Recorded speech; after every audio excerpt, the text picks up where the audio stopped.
80% of your risk problems are always, in my opinion, solved at underwriting. And then of course there's ongoing monitoring part, but that's where you need to attack it. And like one way is like we have like a slightly smart logic, because you can't just use like blunt tools, just like asking for income verification. I saw like kind of a the poll was very interesting, where it was like 50% said they asked for like cash flow information, 50% said no. And like that's somewhere like where we are as well. Like we ask almost 50% of our customers for like revenue verification, depend on our own criteria.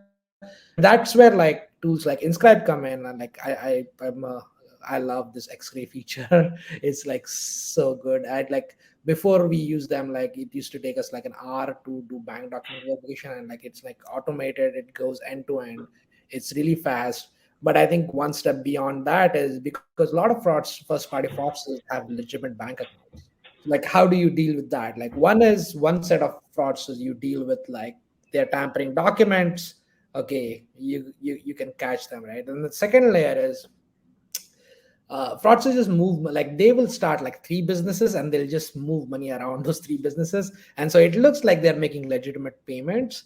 And so this is where like interbank, like automatically parsing interbank transfers and things like that comes like really important, which kind of you can probably distinguish like a real business from not by looking at like the velocity of transactions, the type of transactions they are doing.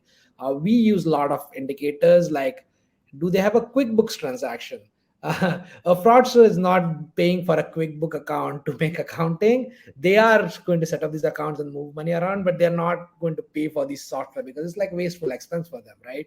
And so like those are like some additional signals we look. And like you can't do that manually because like scanning through a bank statement. And so like having some of the vendor insights which we leverage in Scribe for is also like really valuable for us, because that gives like a quick thing, and it reduces our review to like 1 or 2 minutes per customer. And that's where you need to be to really effectively dealing with some of the first party fraud.